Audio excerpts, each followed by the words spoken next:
Boker Tov mes amis. Boker Tov mes amis. Paracha de la semaine, Paracha Troukat. On va revoir un autre point sur la paracha. Dans la Paracha Troukat, il y a un événement triste. Il faut dire la vérité, triste. C'est la mort de Aaron HaKohen. Dans Paracha Troukat va être question de la mort d'Aaron HaKohen. Il y a écrit comme ça dans le verset, Perek Kaf, Pasuk Kaf Gimel. ויאמר השם אל משה ואל אהרון בהורר על גבול ארץ אדום לאמור יאסף אהרון אל עמיו כי לא יבוא אל הארץ אשר נתתי לבני ישראל על אשר מריתם את פי השם את פי למי מריבה. Donc Hachem prévient Moshe et Aaron qu'Aaron va mourir et qu'il ne rentrera pas en Eretz Israël. Et il dit comme ça, Kach et Aaron et Elazar beno, prends Aaron et Elazar son fils, ve'aral otam ora'ar, tu le montreras dans la montagne. Ve'avshet et Aaron et begadav, et tu vas déshabiller Aaron de ses habits de Kohen. Ve'ilbashtam et Elazar beno, tu vas habiller Elazar son fils, donc il va prendre la succession de son père. Ve'Aaron yasef umetcham. Et Aaron mourra là-bas. Donc Moshe Rabbeinu va faire exactement ce que Akadosh Baruch Hu lui a ordonné. Et à la fin il y a écrit Vaïrou kol ha'eda, tout l'homme Israël assemblé va voir qui gava Aaron, que Aaron est niftar, Aaron est mort. Vaïvkou et Aaron shoshim yom kol bet Israël. Ils vont pleurer à Aaron à Kohen pendant 30 jours. Et là il y a écrit kol bet Israël, toute la maison d'Israël. Ça veut dire sans exception. Kol bet Israël. Tout le monde va pleurer à Aaron. Kol baït. Il n'y a pas une maison à ce moment-là d'Israël qui ne pleure pas à Aaron à Kohen. Et c'est un passage triste, puisque la mort d'un tzaddik, c'est une tristesse pour nous, puisqu'on se rend compte de qui le tzaddik était lorsqu'il n'est plus là. On se rend compte du vide qu'il laisse derrière. Et quand on regarde les midrashim par rapport à la mort de Aaron, alors vous savez que la mort d'un tzaddik, c'est aussi mechaper al kol ador. La mort d'un tzaddik, ça vient expier les fautes de toute la génération. Et quand on va relire la mort de Moshe Rabbeinu, la mort d'Aaron HaKohen, la mort de Myriam, la mort de tzaddikim, on va revivre ce moment-là. Et Be'emet, c'est une kapara énorme ayom. Aujourd'hui, quand on va le lire, c'est une kapara énorme pour le monde entier. Linu nishmat esteria batsimi. Et donc, c'est une kapara ayom, d'accord, pour tout le monde. Maintenant, quand on voit les midrashim sur la mort de Aaron, ils sont fantastiques. Mechila, mais ils sont fantastiques. Et il y a un midrash en particulier qui dit que lorsque Aaron est mort, et Aaron allait donc partait, il y a écrit que derrière le cercueil de Aaron, il y avait des milliers et des milliers et des milliers de personnes qui étaient là à vouloir porter le cercueil. Et le midrash nous dit que toutes ces personnes-là, elles avaient une particularité. Toutes ces personnes-là s'appelaient Aaron. Toutes ces personnes qui étaient là, les premières en première ligne, elles s'appelaient Aaron. Le midrash veut dire pourquoi elles s'appelaient tous Aaron. Le midrash veut dire que tous ces enfants, c'était les enfants des couples qui devaient se séparer, qui devaient divorcer, et que Aaron HaKohen a pris le temps, et les nuits, et les jours, et les coups de téléphone, et les voyages, pour remettre le mari et la femme ensemble, pour faire le Shalom Bayit. Et lorsqu'ils ont eu le Shalom Bayit, et ils sont repartis ensemble, ils ont eu un enfant, et pour donner à Karatatov la gratitude, voilà, grâce à qui on est encore mariés, bah, au on n'a pas bousillé notre vie pour des bêtises, pour des ch'touillottes, parce qu'on a mis là, les yeux sur la petite minette là-bas de 20 ans, ma femme elle a 40 ans, je 45, l'autre elle a 20 ans, hop, t'en prends deux pour le prix d'une. Monsieur Danan, parce qu'il a bel historique, monsieur Danan. T'as compris? Ils ont compris, ils ont eu la karatatov, ils ont eu la gratitude envers Aaron HaKohen. Ils n'ont pas bousillé leur couple, comme malheureusement aujourd'hui c'est le cas, pour rien, pour des bêtises, pour des ch'touillottes. Et après, qu'est-ce que tu crois? Tu vas être mieux quand tu vas être tout seul? Tu vas être un pauvre type. Écoute-moi, tu vas être un pauvre type. C'est qui va la mettre les 400. Non, ça on s'en fout, arrête avec cette histoire-là. Tu vas être un pauvre type. Et plus que ça, mon tzaddik. Écoute bien ce que je vais te dire. Là, tu n'arrives pas à faire des efforts, elle est trop comme ceci, il est trop comme cela, elle est machin, parce que c'est vice-versa, bien sûr, la pile, c'est la deux faces. D'accord? Il ne m'écoute pas, il ne me truque pas, ça passe pas, et lui pareil, autour d'avant. Ok? Sache une chose, tu vas divorcer, parce que tu es un pauvre type, tu es une pauvre type, tu es une pauvre nana. D'accord? Et pourquoi je dis que tu es un pauvre type, tu es une pauvre nana? Parce que tu vas pas faire des efforts, tu es égoïste, tu penses qu'à ta pomme. Et viens, on met ça de côté. Tu vas divorcer. sache que tu vas te remarier. Tu vas retrouver quelqu'un. Bien sûr, il n'y a pas de problème, t'es jeune, t'es machin et tout. Tous les efforts que tu n'as pas fait avec ta première, tu vas devoir le faire avec la deuxième, espèce d'idiot. Va. Tu vois qu'il va accepter un pauvre fille comme toi, tu vois qu'il va accepter une fille comme toi qui crie toute la journée. Ou l'oyachol. Alors ce que tu n'as pas fait les efforts avec lui, tu vas devoir faire avec le prochain. Ce que tu n'as pas les efforts avec elle, tu vas avec le prochain. Alors arrête-toi 2 minutes, réfléchis. Et travaille maintenant avec la femme que tu as, parce que c'est elle, t'es passé sous la choupa, Habibi. T'es passé sous la choupa, donc c'est elle, il n'y a pas une autre. T'as compris? Il n'y a pas d'erreur. Il n'y a pas d'erreur. C'est le sieur, Tzadik. T'as compris? Il n'y a pas d'erreur, c'est le Seigneur. T'as compris? T'es passé sous la choupa, c'est Akadosh Baruch Hu avec Zivugim. Et là, le problème, il est quoi? C'est que le temps, il fait que on prend des mauvaises habitudes. Premièrement, on prend les mauvaises habitudes. Et les premières mauvaises habitudes qu'on prend, écoutez bien, c'est que, écoute bien ce que je vais te dire aussi. Quand on était au début, mon Rabbi Zérach, qu'est-ce qu'on faisait? On faisait des kilomètres pour aller la voir. Quand on allait au restaurant, on lui prenait la chaise, on attendait qu'elle s'assoie, on prenait la chaise, on la faisait asseoir. Aujourd'hui, qu'est-ce qu'on fait? Bien sûr, un gabessien, il fait ça, monsieur. Aujourd'hui, qu'est-ce qu'on fait? Aujourd'hui, qu'est-ce qu'on fait? Voilà, on remet pas la chaise aujourd'hui. On remet pas la chaise aujourd'hui. T'as compris ce que ça veut dire? Maintenant, pourquoi? Ah, ils m'ont saoulé. Allez, j'éteins. Je pourrais pas le mettre, ce cours. Je pourrais pas le mettre. C'est relou, je peux pas le mettre. Il va arrêter le rap. C'est dommage. Une petite blague, oui, mais après ça part en vrille. C'est dommage. Et c'est un sujet hyper important parce qu'on est tous dedans là. On est tous concernés. Moi le premier, vous, nous tous. On est tous kikoublid. Et on peut perdre ce qu'on a. Mais c'est la vérité. T'as un divorce pour un mariage. Aujourd'hui. Et le pire, c'est quoi? C'est que, disons qu'à l'époque, on va dire, il y avait un divorce pour 10 mariages, d'accord? Mais même à l'époque, les gens, ils divorçaient. Quand?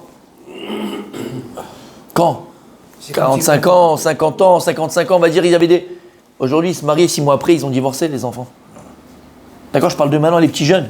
Ils se marient, divorcent. Makara, lecha. Qu'est-ce qui t'arrive? Une m'a dit, je l'aime plus. Non, t'as pas compris, tu l'as jamais aimé. Ça. Aimer, l'amour, ça se construit, donc tu l'as pas aimé. Mais en fait, c'est un effet de mode. Les copines, elles se sont mariées.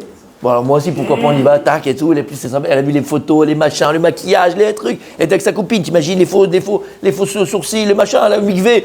Quel kiff! Et après, Makara Lecha. C'est ça le mariage. On se marie pourquoi? On se marie pour qui? On se marie quand? Pourquoi? C'est quoi le but? On s'aperçoit que tout est faux. Comment? Et on s'aperçoit que tout est faux. Mais c'est horrible. Tu comprends ce que je suis en train de te dire? Mais c'est horrible. C'est horrible, Tzadik. Et c'est une hécatombe. Le divorce, c'est une hécatombe. Et je vous dis pourquoi? Parce qu'on n'est pas prêt à faire des efforts. Et je vous dis, quelqu'un qui a eu des problèmes, on a tous des problèmes dans notre couple, d'accord? Pourquoi on est resté mariés? Et à un moment donné, c'était difficile pour tout le monde. À part Ikhid Zboula, où ils ont été élevés par Baba Saleh. Mais tout le monde a des problèmes. Pourquoi on est resté mariés? Je vais te dire pourquoi. Parce que tu as enlevé la veste, tu as retroussé les manches, et tu as dit je vais me battre. Je vais me battre pour mon couple. C'est elle, c'est pas une autre. Elle m'a mis les enfants au monde. C'est la mère de mes enfants. Makara, tout d'un coup, on se parle plus, on s'entend plus, on se veut plus se voir. Makara lachem, qu'est-ce qui se passe? À part, oui, c'est vrai, encore une fois, on l'a dit. Ça y est, l'âge de quarantaine, 45 ans, 50 ans, pour que ce soit pour l'homme ou pour la femme. Une femme à partir de 40 ans, c'est une femme. Avant, c'était une jeune fille, avant, c'était se rechercher. À 40 ans, une femme, elle s'assume. Une femme à tous les niveaux. Niveau psychologique, niveau humain, niveau sexuel. C'est une autre chose. Tu ne sais pas qui t'a dans ton lit. Tout change. Toi aussi, à 40, 45 ans, 50, tu as maintenant le beat de Brad Pitt qui descend. Tu as compris ce que je veux dire? D'accord? Arrête! Toi, tu es un beau gosse, tu as tout ce qu'il faut. Nous, non. D'accord? Et qu'est-ce qui se passe? Tu as envie? Tu as envie de plaire? Tu as envie de plaire? Tu as envie d'aller voir ailleurs? Tu as envie de voir si tu es encore là? Tu as encore cette petite flamme en toi? Comment? Il y a fait. Pour ces situations-là, la Torah l'a donné la solution. Il y a le divorce. D'accord? Mais je peux te signer. Avant d'arriver à cette situation-là, mon Habibi, lève-toi de bonne heure. Il y a un divorce, la Torah l'a donné. Mais c'est pas au premier problème un divorce. Et je vais te dire, d'accord, pour m'être occupé, d'accord, de couple. Je vais raconter cette anecdote, et je l'ai dit, c'est pas grave, celui qui se reconnaît, il se reconnaîtra, c'est un pauvre type, c'est pas grave, d'accord? Et problème dans le couple. Le gars, il restait un pauvre type. Et le gars, il avait, bon, on connaît tout ça, un petit peu, à notre niveau. Addiction au portable. C'est véridique ce que je vous dis, d'accord? Addiction au portable. C'est-à-dire qu'il rentrait, il était tout le temps sur Facebook. Tout le temps. C'est-à-dire, c'était une addiction. Et ils étaient venus quand j'étais à Jérusalem. Et quand ils sont venus, sa femme, elle me dit, ça fait 6 mois, il ne m'a pas touché. 6 mois, il ne m'a pas touché. C'est-à-dire, quand on parle d'addiction, mon fils, il n'y a rien d'autre qui existe. Il faut comprendre. D'accord, c'est une addiction. Et le gars, je lui dis, regarde ta femme. Elle est belle, tu la trouves belle, elle est jolie, elle est belle, et elle est moche, elle est quoi? Et elle dit, non, elle est super belle, et je l'aime, et machin. La femme, elle s'est mise à pleurer. Alors après, elle m'a dit qu'elle n'a pas touché, depuis 6 mois, il n'y a plus rien. Il rentre, c'est le portable. C'est quoi une addiction? Plus rien n'existe. Il touche le portable, il fait des touches, il se fait un kiff le mec. D'accord? Ok, pourquoi je te dis ça? Le gars, je me dis, écoute, on a commencé à parler, discuter, trouver des solutions.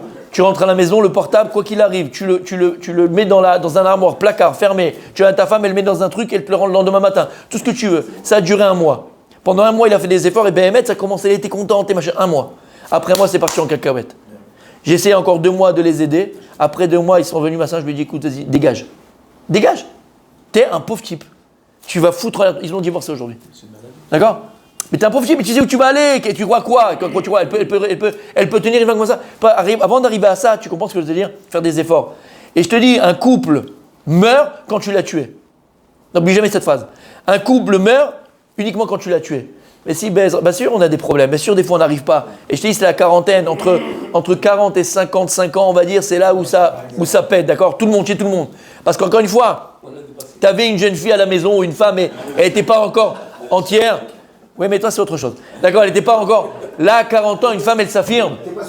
Elle s'affirme à tous les niveaux. Elle a des attentes, elle a des demandes. Tu comprends ce que je te dis? Toi, tu dois assurer dans tous les côtés. Elle doit assurer tous les côtés. Et là, c'est le problème. Parce que chacun a besoin de sa liberté. Chacun a eu l'envie de sa liberté. Si on ne fait pas d'efforts, Habibi, c'est voué à l'échec, c'est voué à mourir. Et c'est pour ça qu'il n'y a pas un couple qui ne peut pas être sauvé. Écoutez bien ce qu'on dit. Il n'y a pas un couple qui ne peut pas être sauvé. Et je te dis, regarde autour de toi. On connaît tous des gens qui ont divorcé autour de nous. On connaissait le problème du couple, le problème de l'un ou le problème de l'autre. Ils ont divorcé, ils se sont remis avec l'autre. Tout ce qu'il n'a pas fait avec sa première femme, il va le faire avec l'autre. Et lui dit, je t'en supplie, amène-moi en vacances, viens, on va là-bas. Non, on peut pas, c'est truc, c'est compliqué. Il a divorcé, il a pris une autre, il est toute la journée, il fait le tour du monde.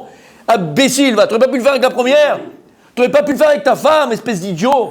Et ça, comprends-le. Les efforts que tu n'as pas fait avec ta première femme, tu seras obligé de les faire avec la deuxième. Alors, au lieu de passer à autre chose, Kadosh Baruch Hu t'a donné ta femme, t'a donné ton zivoug. Bats-toi pour ton couple, bats-toi pour tes enfants, bats-toi pour ta maison, bats-toi pour ton shalom bayit.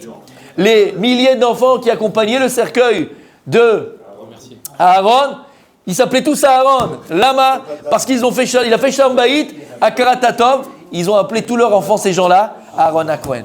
Alors messieurs, Be'ezrat Hashem, le message de Aaron, Ohev Shalom, Verodev Shalom, ça sans premier c'est dans notre couple. Il faut être Ohev Shalom. Cherche la paix. Pourquoi tu rentres dans la maison? Toute ta lourdeur parce que tu n'as pas fait le contrat, parce qu'on t'a contraire à la synagogue, parce que dans le boulot ça n'a pas marché, tout ta racème, toute ta lourdeur, tous tes déchets, tu les mets à la maison. Tu n'as pas compris comment ça marche. Ça, mets-le à l'extérieur. La maison, ça doit être ta Tevat Noir. C'est quoi la Tevat Noir? L'arche de Noé. L'arche de Noé était protégée. Il n'y a rien qui rentrait. Comment? C'est les enfants. D'accord? Tu as des lions, tu as des lions. C'est les enfants. On a compris. La maison, ça doit être l'arche de Noé. Tu dois la protéger, mon tzaddik. Tu dois la protéger, ton arche de Noé. Ohev Shalom, aime la paix, rentre à la maison, voilà, tu te dis, voilà, qu'est-ce que je vais faire ce soir pour le plaisir à mon époux? Qu'est-ce que je vais faire ce soir pour le plaisir à mon épouse? Si déjà à l'extérieur c'est difficile, fais en sorte qu'à la maison ce soit merveilleux. Et c'est tellement beau quand tout va bien. C'est tellement beau quand il y a la communication. C'est tellement beau quand il y a de l'amour. Vers Rodev Shalom. C'est quoi Rodev Shalom? C'est quoi Rodev? Pourchasse. Dis le Rodev, c'est tu. Pourchasse la paix. Quoi pourchasse la paix? Pourchasse tout ce qui est en toi de quitte et de bleed. Toutes tes lourdeurs. T'as envie de dire un mot, tu sais que ça va l'avexer, ça va l'énerver. Retiens ta langue. Retiens ta langue. Sors, va dans une autre pièce. Va dans le Miklad. Va dans la mer Pesset. Prends de l'air. Ne sois pas comme ça au tac au tac. Elle a dit un mot, laisse couler. Fais comme si tu n'as pas entendu. Il a dit un mot, laisse couler. Fais comme si tu n'as pas entendu. Il n'est pas mauvais, elle n'est pas mauvaise. Parce que si tu penses que ta femme elle est mauvaise ou ton mari il est mauvais, je te dis franchement, alors tu es un fou. Ou tu es une folle. Comment tu as pu épouser un fou? Tu n'as pas vu qu'il était fou? Elle, il n'est pas fou. Elle n'était pas folle. Faites des efforts, mes amis. Si on n'est pas prêt à faire des efforts, alors on tue notre couple. Bien au contraire. À chaque fois qu'il y a un couple, Baruch Hashem d'Israël, où il y a le shalom, où il y a la paix, où il y a la plénitude, où il y a l'amour véritable, il dit les Chachamim, c'est comme si on construisait une pierre du Beth Amikdash. chez Niske.